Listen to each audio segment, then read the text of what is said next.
Vil du forklare, hvordan et krisecenter er i korte træk? Ja. Et krisecenter er et tilbud til voldsramte kvinder. Og ved vold kan forstås som fysisk, eller psykisk, eller materiel og økonomisk vold.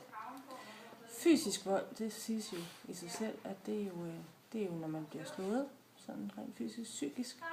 Det kan jo, hvis man bliver nedgjort, fortæller man aldrig dur til noget, man bliver kaldt forskellige ting, altså sådan virkelig bliver kørt, så man får det psykisk dårligt.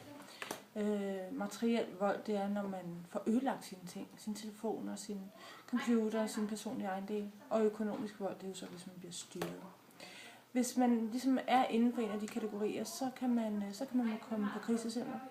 Og det kan man komme ved sådan lidt forskellige måder. Man kan komme det ved, at man selv henvender sig.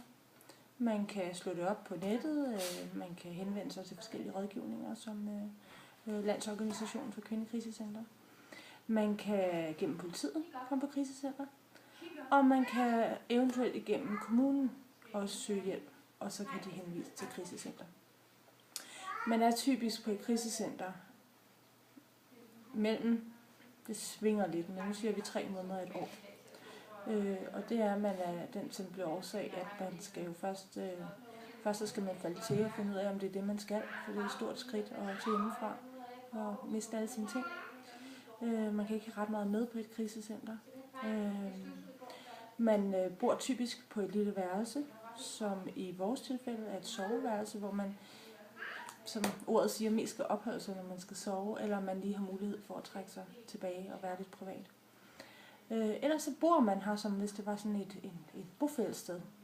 Og så har vi så uddannede socialrådgiver, vi har specialkonsulenter, og sådan en som mig, som er sagsbehandler.